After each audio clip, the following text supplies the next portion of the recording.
Ажырашууга шашпа. Эч бир себепсиз эле күйөөсүнөн талак сураган аялга Аллах Таала каргыш айтат.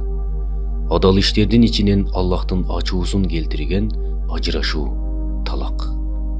Эки мусулмандын ажырашуусу Аллахтын аршын титиретет. Ажырашууга шашылба. 100 аял ажырашса, 98-и ажырашканына өкүнөт. Эркектин баары сыдыргыга салгандай деп ойлойсуң. Ажырашкандан да жаманга туш келип калсаң эмне болот? Же такыры эрсиз өтүп кетсеңчи? Турмушта ар кандай болот?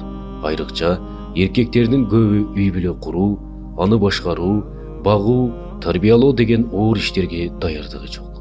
Түшүнүгү жок, бир эле нерсеге кызыгып үйлөнүп алат. Анан турмуш арабасын тарта албай, үй бүлө жардын кырында калат.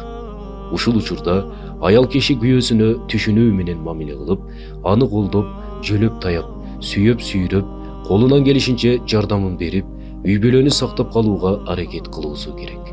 Үй бүлө бул табылгыс баалуулук. Аны жоготуп алуудан корк. Сүйүктүү эжем, карындашым. Болор болбоско мен кетем деп күйөөңдү коркутпа. Ушинсем коркуп калат деп да ойлобо. Кетем деген сөз айтылган сайын үйдүн берекеси кетет, куту учат. Кетем деген сөз айтылган сайын күйөөңдүн сага болгон жакшы көрүү сезими өчөт, мамилеси сууйт. Ошон үчүн бул сөздү оозуңа да алба. Турмушка чыгып, күйөөңдүн босогосун аттаганда мындан өлүгүм чыксын деген ниет менен атта.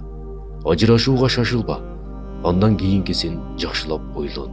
Ажырашуу менен бир балейден кутулушуң мүмкүн. Бирок алдыңда андан да чоң балээ күтүп турганын унутпа.